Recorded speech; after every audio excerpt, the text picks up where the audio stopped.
Hello, everybody, and welcome to today's very special Best Practices Navigating Uncharted Territory webinar. This is a partnership with Transfinder and the New York Association for Pupil Transportation. We've been doing this for well over 2 years now. Lots of great tips from amazing transportation leaders from coast to coast, and that's represented actually in today's webinar as well. Today's topic, summer school lessons, plan for the fall by testing in the summer. So we have a lot of great tips. We want you to be a part of it, but we'll get to that in a second. But without further ado, I want to welcome Transfinder President and CEO Antonio Civitella, who is actually one of the inspirations for this topic about how to do things, creating as little disruption as possible. So Tony, good to see you. Thank you, Rick. Hopefully you can hear me, you can see me. Hello, Yes. everybody. And we're just talking about summertime just a few minutes ago. Upstate New York, I feel like it's not summer. Literally the other day, I felt like it was autumn. I had that feeling.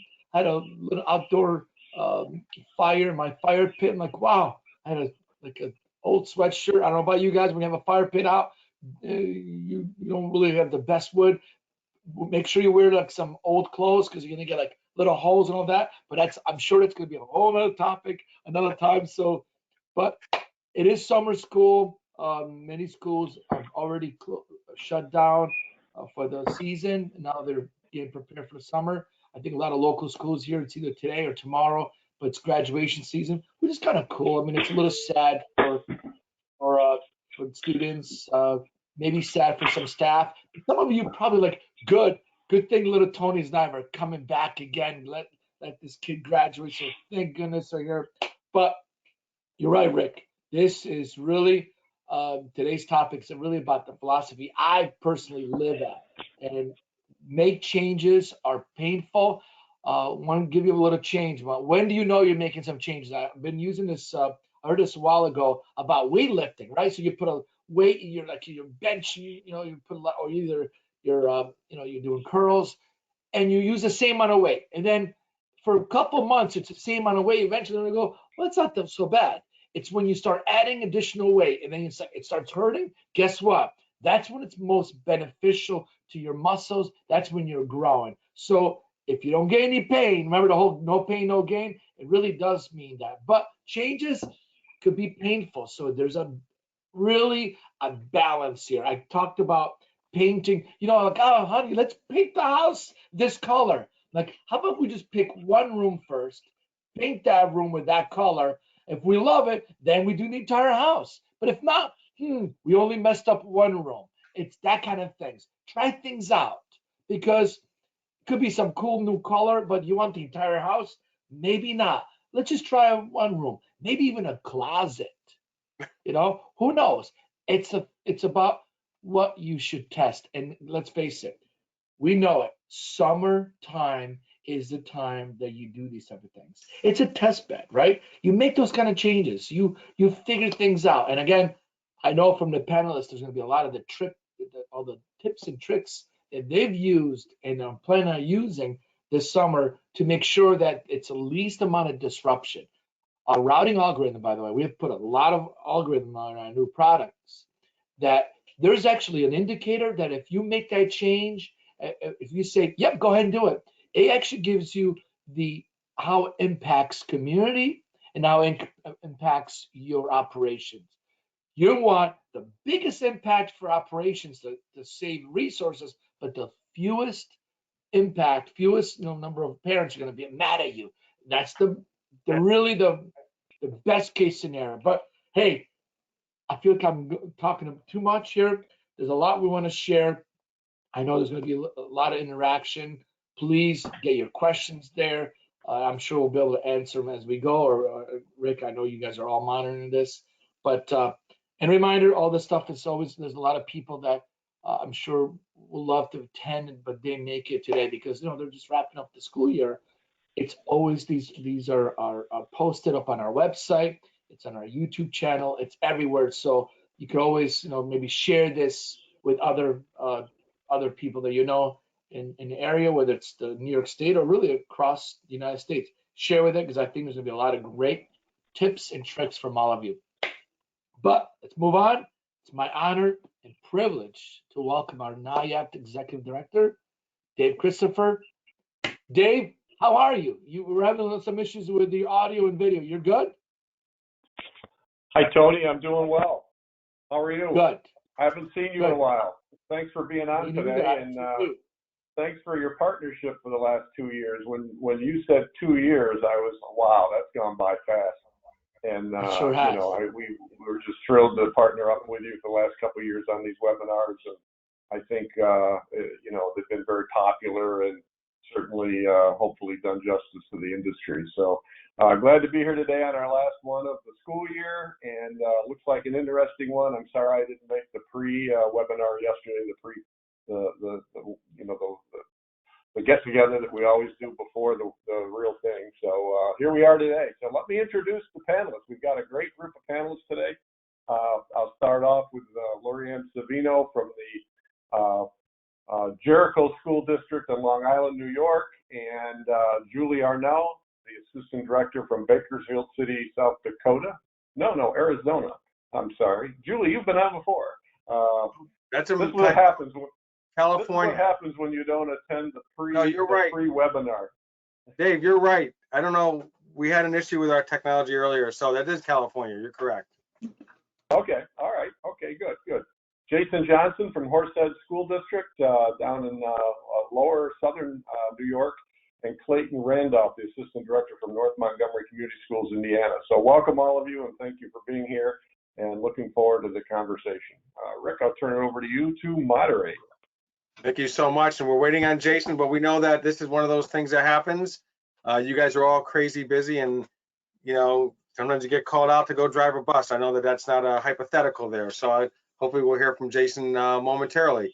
One of the things I just want, again, I want to thank all of our panelists. I know it's a busy time of year. Every time really seems to be a busy time of year. We really literally have people from coast to coast, and we have Indiana in the middle there who's joining us. And one of the things we want to talk about is, we use the title summer school because, as Tony mentioned, it is a smaller subset. But some of the lessons we're going to talk about today, it maybe wasn't summertime. They may have done it in a different way. You're going to hear about things like sandboxes. You're going to hear things about a sample size group, a small test bed.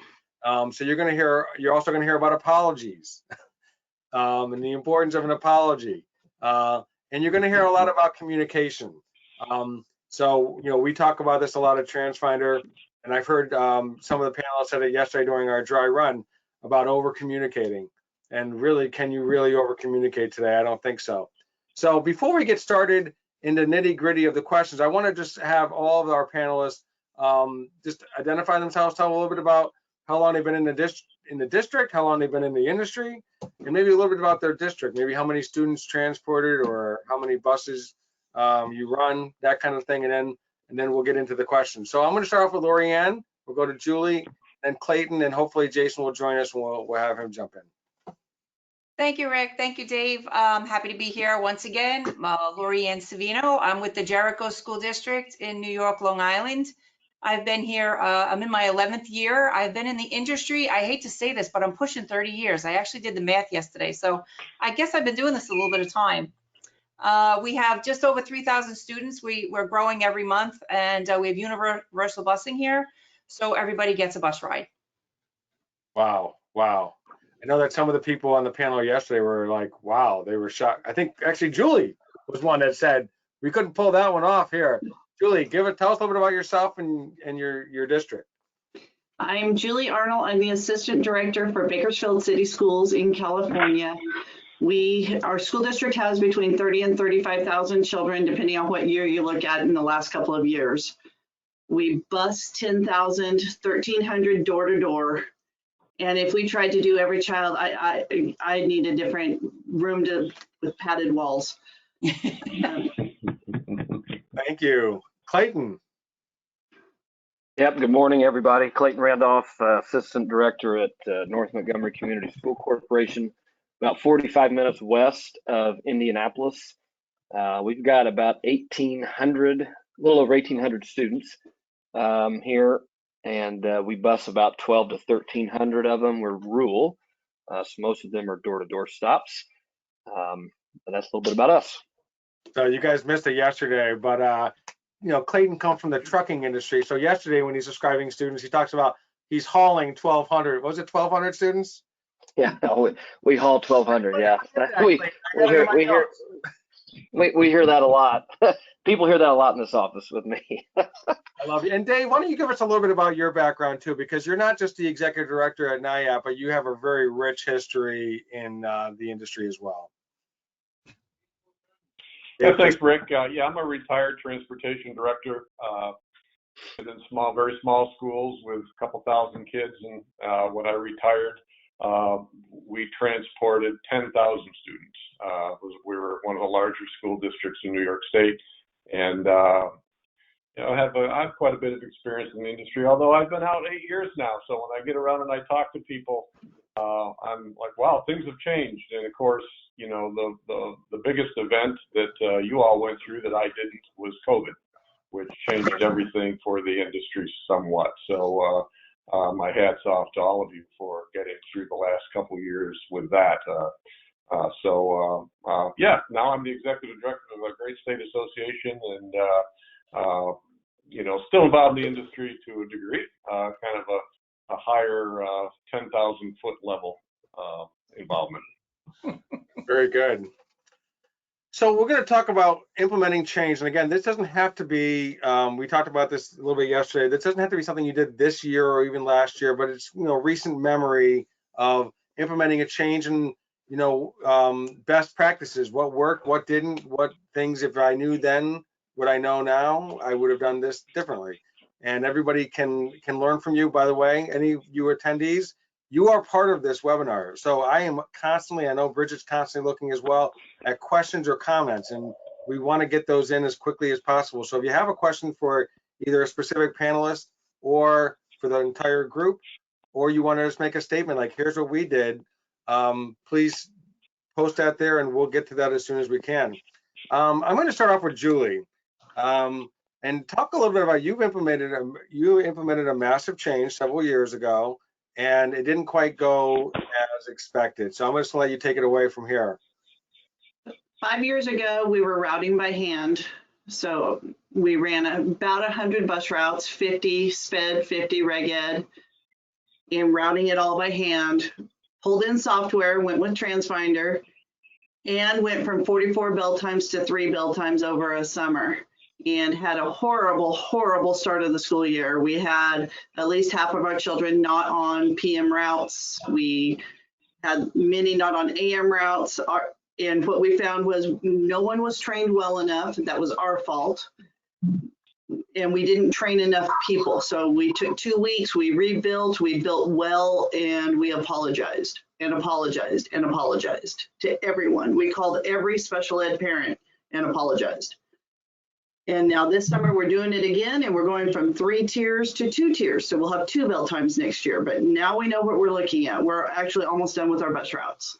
You had mentioned you had somebody on staff, so we remain nameless, but that you thought it was further along. It wasn't, again, you said it was kind of like a lot of emphasis was on this person was doing what they were supposed to do. And then all of a sudden you realized.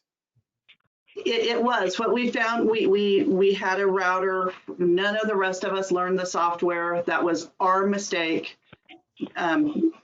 We just didn't realize the routes weren't what they needed to be, and that router didn't realize, new to pupil transportation. I think he was used to carrying loads also. So now we all are adept with the software, and the new Plus is just so easy. I could teach anyone to use it. You know, I think that we talked about this yesterday too. The idea of when you apologize and you own it. I think you said that yesterday. We owned it. It was nobody but us. We didn't point the finger. People tend to be more gracious if they don't have to make a case for why you messed up, unless you say we did it. And then you gave yourself also a hard deadline of when it was going to be rectified. And then you communicated it like crazy. You said it in multiple ways. Every way we could, electronically, and then we called 1,300 parents. We called, and we told them 2 weeks. And 2 weeks is a crazy short amount of time to build 1,300 children onto sped door-to-door bus routes. And how many hours were you saying you guys were working each week during those 2 weeks? 80 to 90. 80 to 90 hours. So you did what you had to do to make it happen. It was really terrible. And you said that you regained the trust of the community. You weren't even within, that fall. It was not like you lived with this cloud. So that's a great story. It's not a great story, I'm sure, going through it, but it's a great story because you learned from it and you didn't do the same thing again. Right. We'll never be in that situation again. Never. That's once you live through that, you just don't want to be in that situation. And we truly did learn. We came out of it better and stronger. So Clayton, Lorianne, would you guys want to share something, either something you're doing now or something in relatively recent memory of implementing some changes and how you did it, maybe in a way that maybe was less disruptive? You want to go, Clayton? I can go. We have our school district, I guess, has almost every product that Transfinder offers, and so we've used sandboxes, and we like to roll out kind of slowly different things and try, see how they look, get feedback. One of the ones in recent memory would be Stop Finder, which we rolled out last school year, right at the beginning of the school year.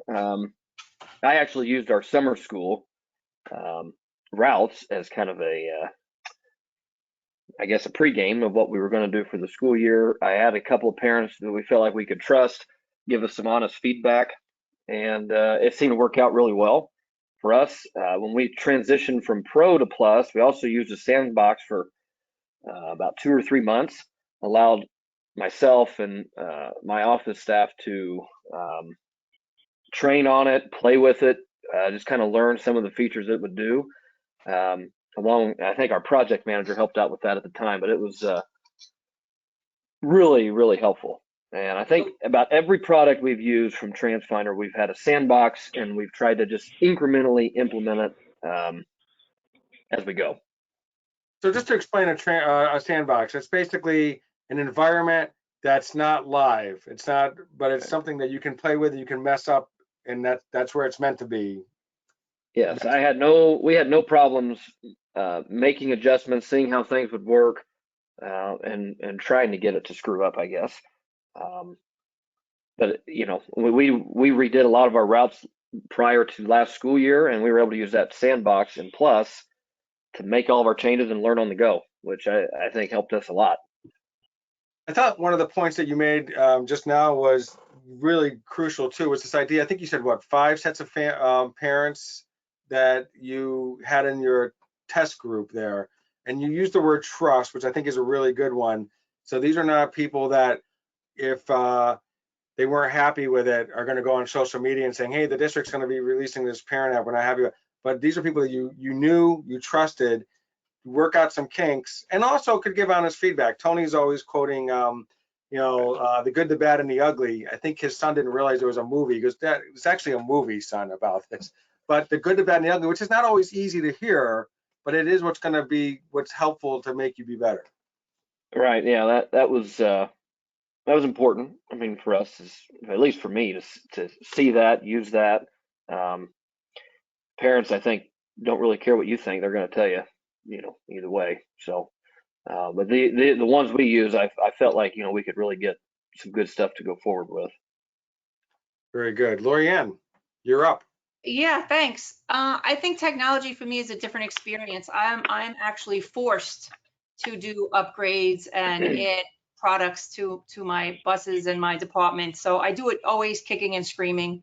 I am very cautious. I really, like Clayton, I love the sandbox idea where I could actually make mistakes and not really try to make mistakes, but that's typically how I learn.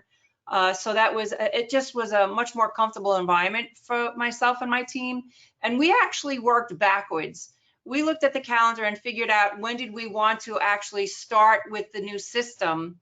And then we built our calendar backwards, which was really helpful.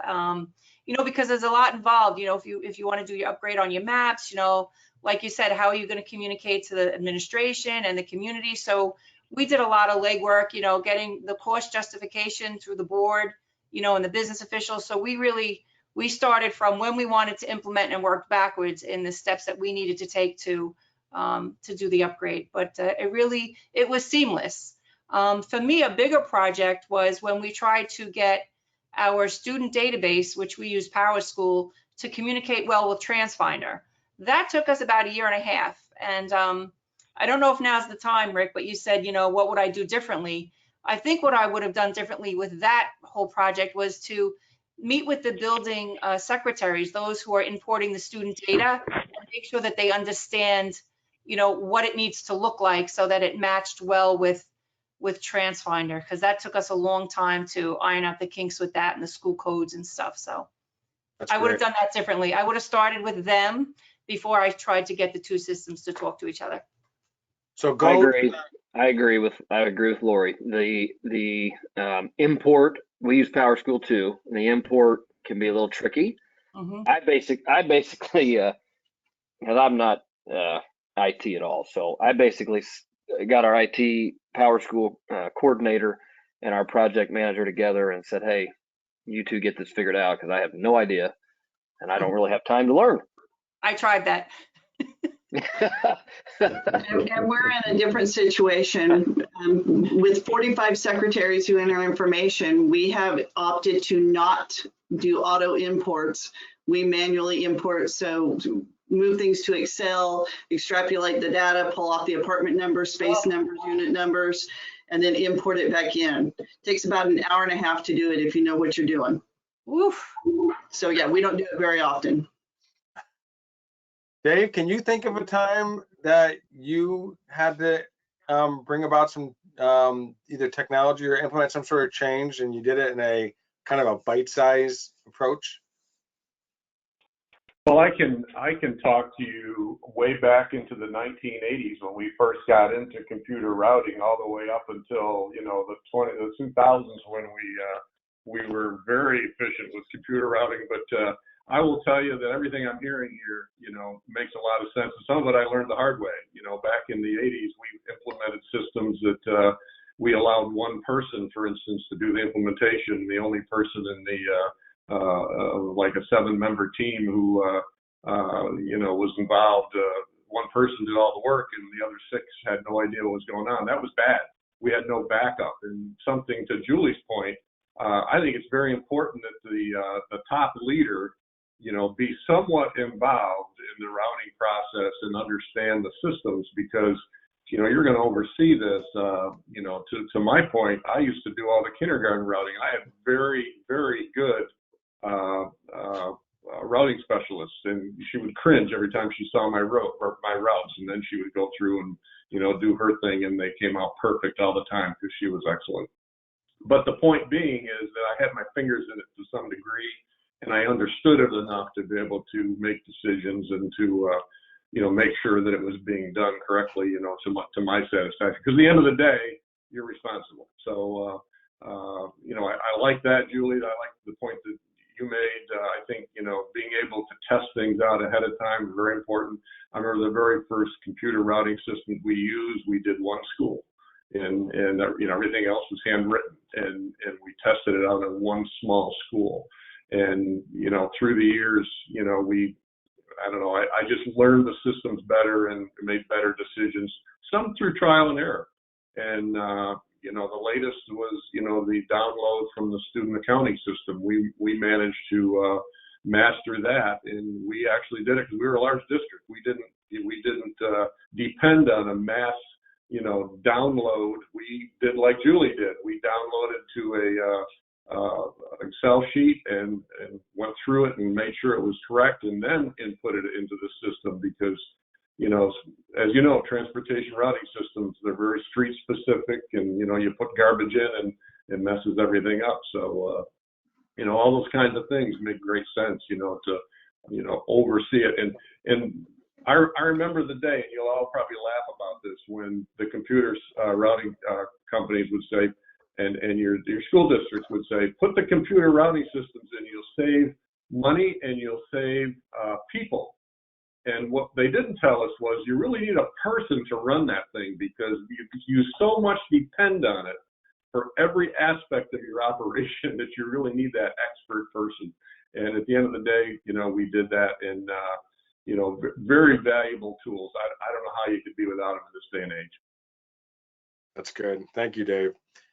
Lorianne, you had some good points you raised yesterday about your rollout. You know, you have a bunch of different products, Service Finder, Trip Finder Plus.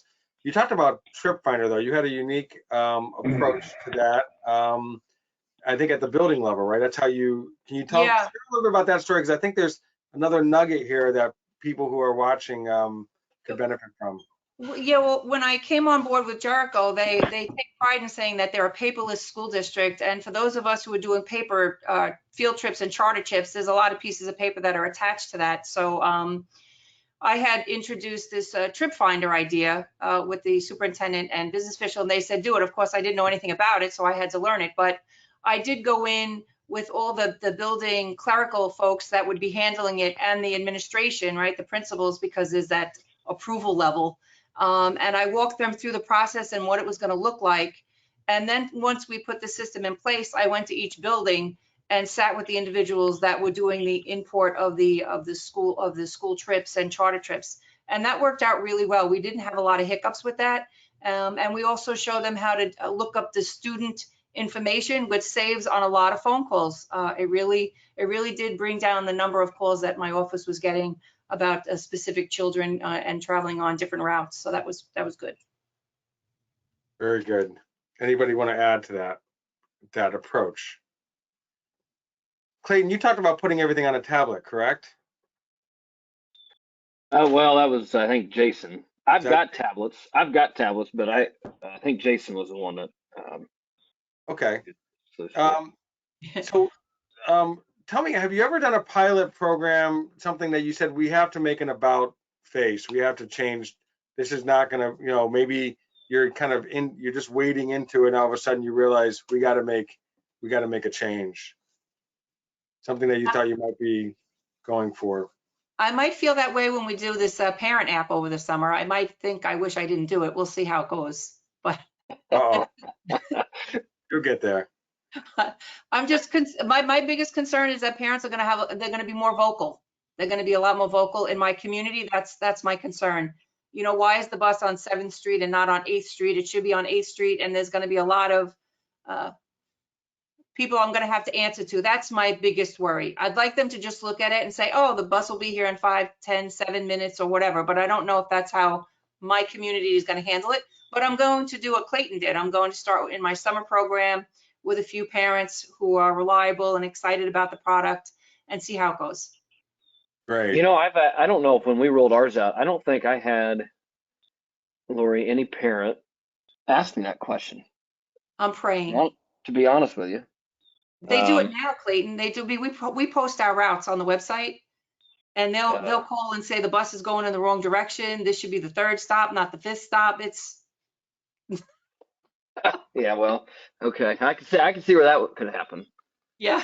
I've got all of ours. I've got just enough to kind of whet their appetite on our website, and then after that, if there's a big question, just sit tight or call me, I guess. You are I'll both. let you know. I'm going to keep your email address. So let's go to our poll question. This is for all of our attendees. We talked about communication a little bit. How much is too much, how much is too little in terms of, you know, what the community needs to know about a change, for instance. Like bell time study seems like a huge, bell time changes, that seems like a massive one. Are there some things that you don't have to communicate all the details all up front? Can you drip it in a little bit? So one of the questions, so Bridget, thank you very much. Here's a question, what's the best way to communicate with your community about upcoming changes? Now, we intentionally did not put all the above because I think that many of you might have picked that and they wouldn't have chose. So we're kind of forcing you to say majority. Is there one area that is the best way to communicate is, you know, with your community? We know every community is different. When you upcoming changes, do you use email? Is that a primary? Is it mail, like coming to the home? Is it social media, your website, or some sort of parent app like StopFinder that you can directly communicate with the parents? I'm going to talk to the panelists over this slide for just like a minute and then Bridget will come on and share with us the results. But I'm going to start with you, Lori Ann. What would you say is your best way of communicating with your community about upcoming changes? Upcoming changes, typically we do it through. Well, no, I mean, no, we don't do all that. We don't do mail. Absolutely not. We don't do social media. We do email, website mostly, and Okay. we will make individual calls depending on what the changes are. Very good. And you'll be using a parent app soon. Julie, how about you? We do all of the above, and we also use radio and television news programs. But if I had to pick one, our parent app that we use is probably primary to get information out. If it's just busing, social media, and email. Great. No courier pigeons? If I thought that would work, I would do that too. I think you would, actually, knowing you. And how about you, Clayton? We would primarily use our parent app. All the schools use the parent app the same way, so parents are just used to finding information and on that. Great. Bridget, let's see the results here, please. So it looks like number one. Number one is well, email and website are tied equally, and then social media, parent app, and very few people are using the snail mail. Very good. All right. Well, thank you very much. So, one of the things that we talked a little bit about is just taking ownership of it. So, I want to go back a little bit to Julie, just to share. You mentioned there were like you were taking calls left and right. You had real live people. It was not just robocalls. It was actually like there was a little bit of a hands-on, experience here. When we initially had a problem, we sent out a robocall immediately. Our district sent out a robocall to all parents. And then we started school on a Wednesday. On Saturday, we all were in at the office, and we brought in our lead drivers, and we gave them each a list of children's names and phone numbers, and we called every parent. If we couldn't get a phone number, we logged into our student database and we looked for more phone numbers, and we called grandparents and aunts and uncles until we got someone to apologize to. And we explained what we were doing. It took 2 solid days.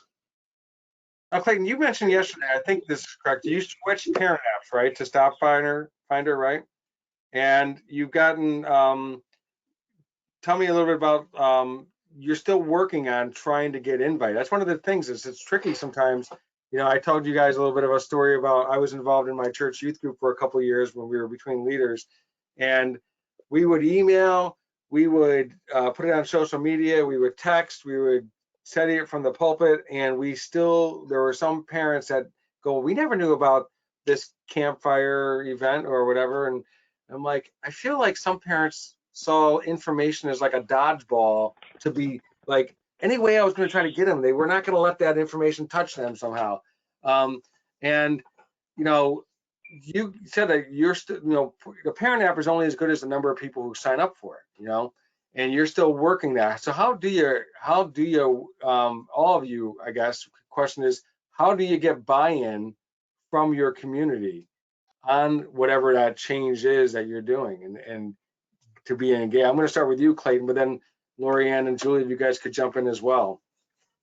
I think for us, our parents were used to we were one of the first districts in the area in Indiana to use a parent app, to use a tablet on the bus for drivers. So parents have become used to this idea that they could see where the bus was at, know where their kids were, and that sort of thing. So for me, when we moved to Stop Finder, it wasn't necessarily the product, it was just the fact that it was new and it's just something different for them. But I think we used our parent app to let people know that we were moving to that, and I still don't have as many people as I want on it. I try and get our school secretaries to tell parents if they have a parent call and ask, well, where's the bus, to tell them, well, have you downloaded the app? But I have, we've talked in here that most, at least for me, our parents are not they dodge, I guess, kind of like Rick said, they dodge until the very last minute. The day before school starts, then we'll start to get, more questions. Right. Anybody else want to jump in terms of getting buy-in and what's involved in that? For me, I got to start from the top. My superintendent, my building administrators all have to buy into whatever format we're using to get the information out. And that you're never going to get all of them, but that seems to be how I get it done. And you always can come back with, it's on the website. I can help you get there. I'll give you the information you're asking for, but we do post it for your convenience. If you let them think it's for them, maybe you'll get a little bit more of a buy-in. But for me, I've had a good experience with it. And I think it's because you start from the top, right? If the superintendent is supporting the direction you're going in and your building administrators, then that helps a lot. That's great. Dave, are you going to say something? I think that's the point that I was going to make. Lorianne made it. What's in it for me? What's in it for the parents? And once they find out that it's very convenient for them to get that information, they'll more likely use it. I know some schools have basically eliminated all paper communication, and it's all now electronic. That would pretty much mandate that they be on some form of electronic notification system, be email or apps or whatever, because they just don't do paper anymore, which would certainly cause people to get involved.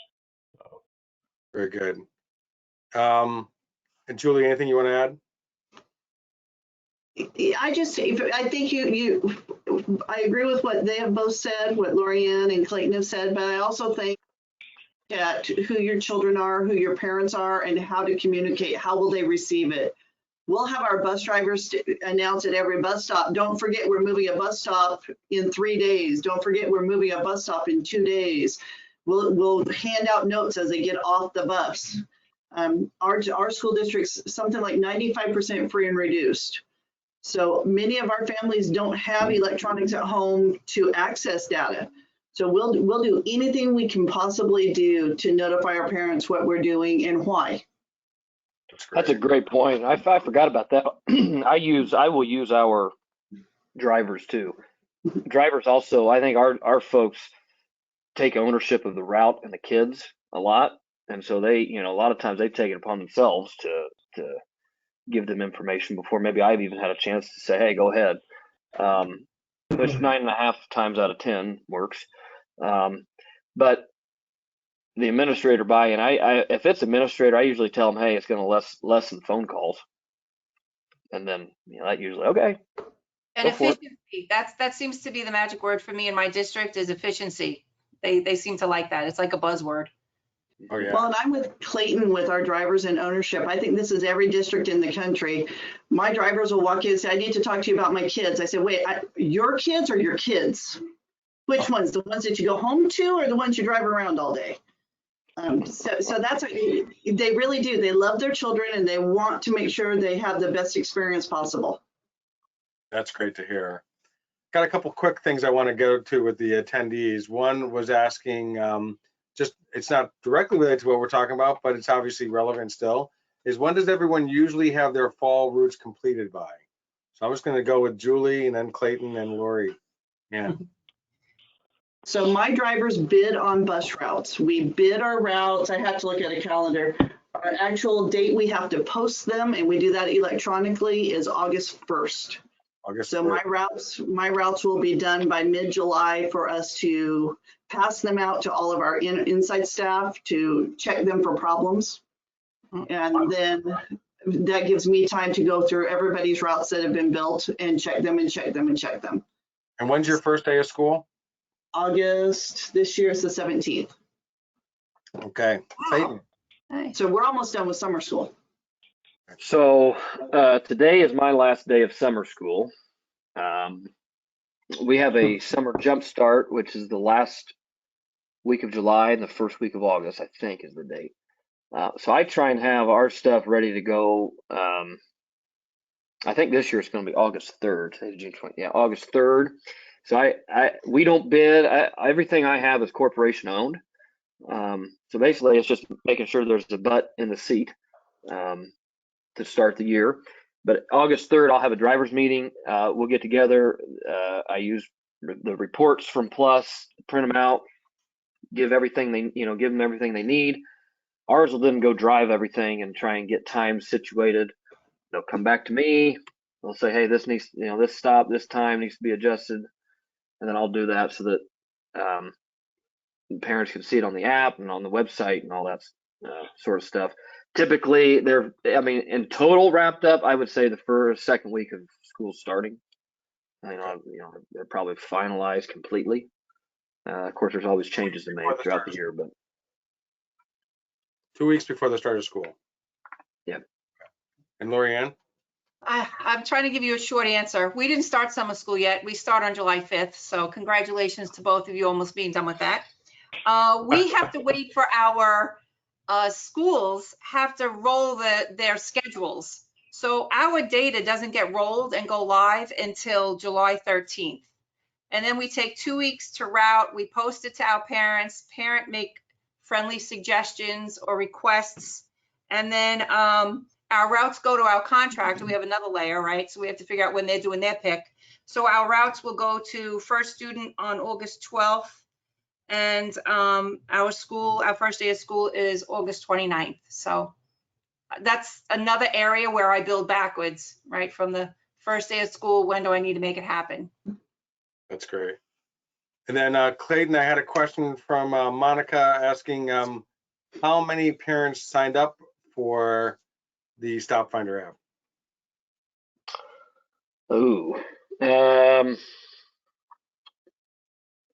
well, it would take a minute. You can give a percentage. Like half your parents, or I would say less than half, maybe, to start with. Okay. I would guess 30%, and I didn't do it yet. Yeah, it's somewhere in that area.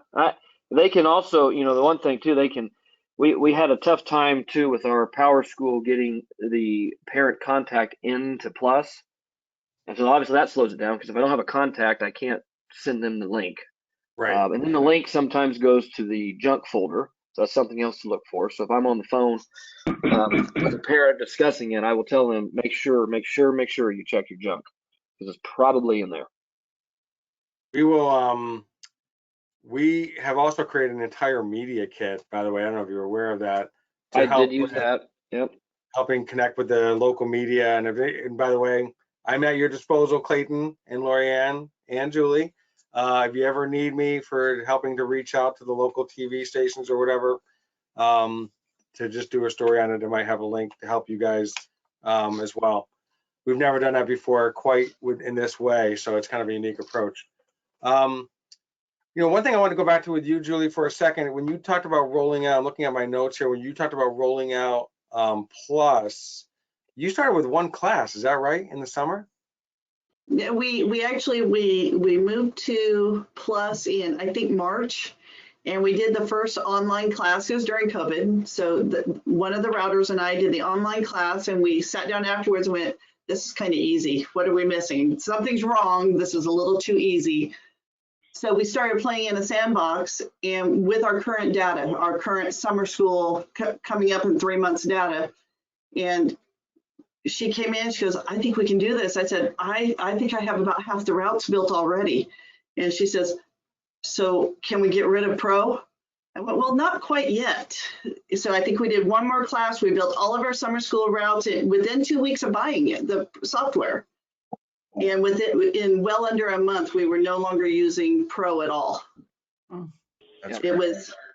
It's such a intuitive program if you've used routing software at all. I think we were right, almost probably that same time frame. I think we bought it sometime in March or February, end of February, and once we got in the sandbox, it was, the horses were out of the gate. I didn't want to use Pro anymore. I was just kind of okay. Of course, we were planning for the next school year, so I could kind of do that, but I would agree it was very, very easy to get going. Well, to give the sales pitch for you for just a second, we started working on our summer school routes yesterday. So one router and myself, and we have half of our morning routes built already. So, and that's building about 60 special needs routes. So I asked this kind of a thought. It's maybe a hard question to quantify, but are there some things that are more conducive to district-wide rollouts and it's okay? And then there are other things that you want to do, kind of like the Clayton approach with, let's get 5 core parents and do like a very kind of a soft launch kind of thing. Can you think of something that like, yeah, we don't need to be, we don't need to do this incrementally? And Dave, jump in as well. We're doing stop on cameras all at once. Okay. So you can just say this is what's happening, but it doesn't really impact their actual lives. Gotcha. Yeah. Anybody I else? mean, it doesn't they get a ticket, but Once it was introduced that Transfinder and Zonar were teaming up, we made the switch about instantaneously from Synovia, and we, of course, when you're using both of those programs, it also feeds back to the parents, but there was no rollout there. It was get it done and move on for us. Yeah. And I would think like for us with some of our redistricting, if there is a way to do a small sample at a time, that's great. Our problem is our schools are so intermingled and our special needs kids zigzag back and forth across our district. There was no way to do a smaller sample. But if you possibly can, we're looking at StopFinder. We will start with a school. We won't do all 45 schools. It just makes sense. Work the bugs out. That's right. they get comfortable with it, right? It's Yes. yeah. I once worked at a newspaper where it was 42 papers as part of this chain, and they were doing a massive overhaul of the website, and they wound up doing them all at the same time, and there were some bugs. And like afterward, I just remember the post-mortem on this, I guess that's the proper way to describe it, it was a post-mortem, was why didn't they just like do the 5 city rollout, see how that worked and deal with that. And that was kind of my lesson from that in my own life, was like, okay, if you don't have to do the whole full rollout again, but there are some things like you mentioned, cameras and those kind of things, that just do it, get it done, don't delay. I would think anything that most directly affects your customers, your kids, right? You want to test out first, just to make sure that, it's solid on your end, because, there's potential for errors on your end with anything new. Particularly when you're dealing with young kids, you want to make sure it's right.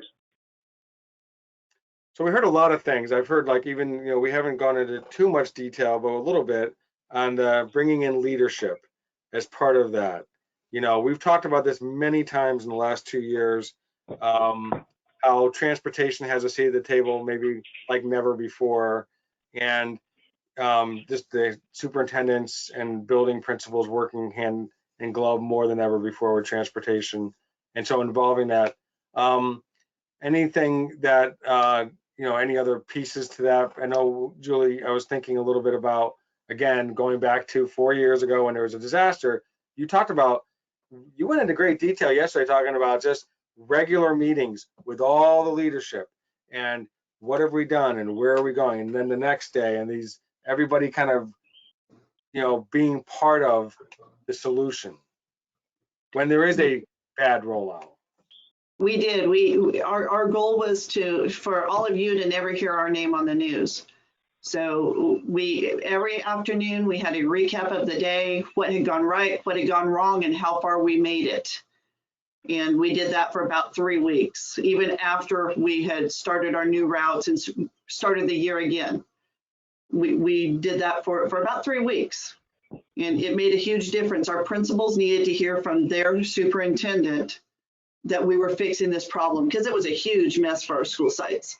The teachers needed to hear from their principals that we were fixing this. Hold on, we're getting there.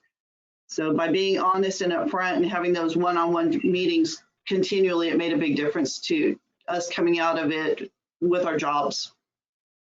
So that's what I was kind of thinking about, those silos. Sometimes you hear about breaking down the silos And that's one of those key ones when you're implementing change, which obviously the board knows about and the district leadership knows about, but you can't work in a vacuum. You got to make sure that everyone, understands where you're at and what you're doing, what the goals are.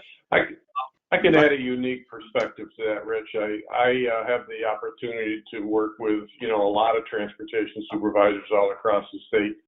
And the ones that seem to be most successful, the ones who seem to be happiest in their jobs, if you will, and succeed are the ones that have the best relationships with the administration, superintendents, business officials, some boards of education, and others who seem to be frustrated and, not as successful, if you will, just don't have that relationship and it goes two ways. Sometimes, the administration doesn't allow the transportation leader in, and sometimes the transportation leader doesn't take the step to step up and ask for the seat at the table. So, it's a two-way street. It's not only, just the administration side. So, it's very important that transportation leaders, ask for that seat. And sometimes you've got to force your way in. And I think the pandemic changed some of that. I think, from what I can see, a lot of transportation leaders have had the opportunity now to, be part of that team that prior to maybe not so much, which is good.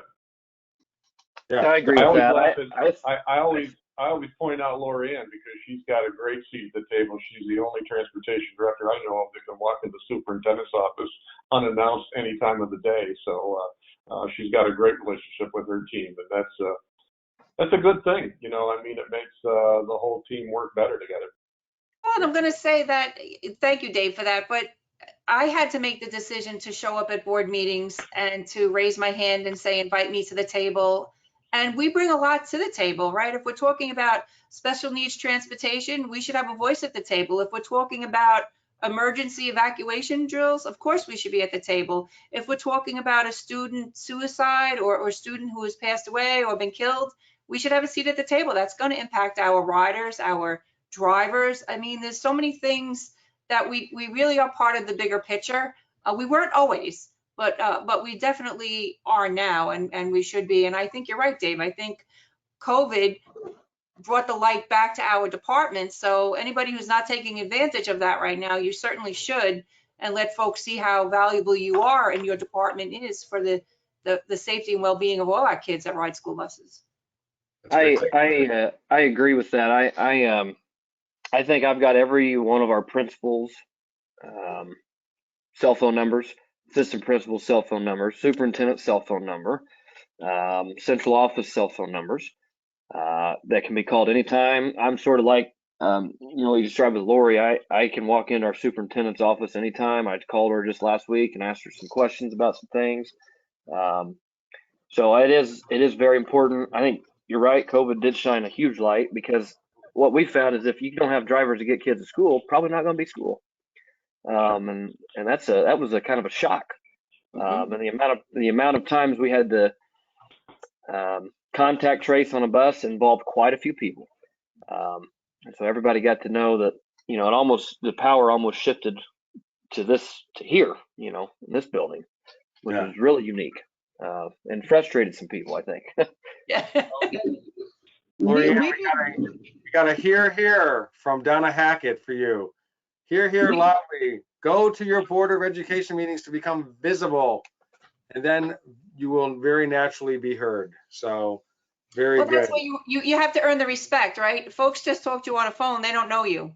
They don't see you. They don't know you. You have to become visible. You have to. It's a must, really. And I think we're in a good place. Our administration sees that for a lot of our children, we're the first person who sees them in the morning or the last person they see in the afternoon. And we're vital to that child's health and well-being. So we're treated with a lot of respect and brought in on everything. And COVID just accelerated that. We delivered lunches. We flipped our buses we have cellular on our buses for our cameras. We were able to flip that for Wi-Fi. So we had Wi-Fi buses all over town before we could get all the hotspots. We just ran everything we could run to make sure our children were cared for. That's excellent. Well, we've talked a lot about this in the past too. This is really a career too. It's not like we're talking to more and more transportation supervisors, others saying doesn't have to be something that you just kind of fall into. It could be something that you actually pursue as your expertise, your leadership skills, management skills, communication skills.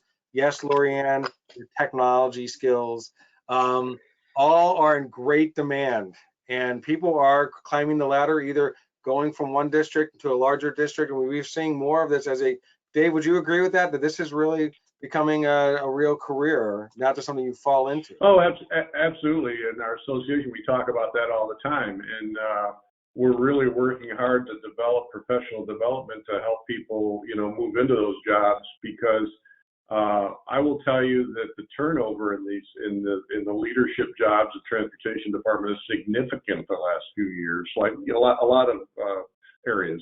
But my common theme is this: the bus driver shortage is serious, and we're all very concerned about it. But I'm more concerned about the leadership shortage, because you folks are you're the top person, and the person who oversees probably the single largest transportation operation in your community, and you're the safety person keeping a safe system in place for those kids. And without good, talented, leadership there, the industry suffers. So we've really got to try to provide opportunity for people to move into those roles, because they're so important. And I think we've seen that we're recognized. I think us in the industry, we've always known that, but I think the world is understanding that now in the last couple of years. All right, I'm going to ask Tony Civitello, our CEO, to come back on camera, and I'm going to go through a quick round of one takeaway. So somebody's been on this whole panel, you could cover a lot of different things. What's the one thing that somebody could either bring back to their office, maybe bring back to their leadership, or maybe it's something that they want to bring back to their community? I'm going to start with Dave, and then go to Julie, Clayton, Lori, and Tony, if you want to close us out, and then I'll wrap us up. Dave, one takeaway. So I think I just want to continue on the discussion about the leadership piece. Understand the importance and the important service you provide for your communities, and request and push to get that seat at the table, because it's so important that you're heard and understood. Very good. Julie. And for me, communicate. They say it takes 7 times of repeating something for people to remember it. Repeat it 7 different ways. Oh, very good. Good one. Clayton. I would say communicate, and then don't be afraid to quiz your Transfinder reps, project managers, and support, because they have helped me a ton. And any problems that come up, I know I got a couple that they're working on right now for me, but I'm sure my name is tossed around in the office like a some sort of ball, because it probably pops up quite a bit. Great, very good. And Lorianne. I think my takeaway will be my biggest fear, right? Embrace change. Don't be afraid to learn new things, and just slow and steady. That's very good. Tony, what you got? Hey, all right. Listen, I got my takeaway is always remind ourselves, who are our audience? Who are we working for? We really are working for parents. That's who we have to take care of. Yeah, you're right. The person that signs our check, they still have to like us too. And obviously, you know better. You know what to do. I think all those things that you said, but I just got to remind ourselves who we work for. We really work for parents. And I got to tell you, put yourself in their shoes. If you have kids, you could do it. If you don't, you're still a consumer, and think about what's going on today on any place you go, anywhere. You name your favorite place, whether it's a restaurant, and think about the service, and think about we all could sniff out when it's like, man, it used to be better than this, right? Think about that. So parents, I'm going to include myself. I'm so tired of hearing, oh, we don't have a shortage anymore. It's the COVID. It's like, I don't care. Take care of me. And so I think we got to remember there's a little bit, parents out there are probably getting a little bit tired of hearing the same excuse, not because of from you guys. You guys have a really good excuse, but they've gone to restaurants, they've gone to the local hardware store, you name it. The car dealer, yeah, I can't put you in here. You know it. Go in the doctor. There's a huge shortage in nurses. You guys know this. But at a certain point, people are gonna go, oh man, you're gonna also use that. Let me give you one last thing. I'm doing some landscape stuff at my house here. And I hired somebody at the end of last year. You know what they used? The rain set me back. And I got a little bit insulted. If you do landscaping, you have to assume you're going to get rain days. So think about that. Yeah, the rain set me back. Well, that means you're using it as an excuse or you're a poor planner. In upstate New York, we get several days a month that it rains. You can't just say, oh, I'm going to assume the next 4 months, 0% rain. It's impossible. So I think parents, that's what we work for. Think about that. That's always going to be my takeaway. And I think this summer will be an even bigger test because, Clayton, you're right. We're here for you if you're using our software. And even if you're not using our software, get with that company.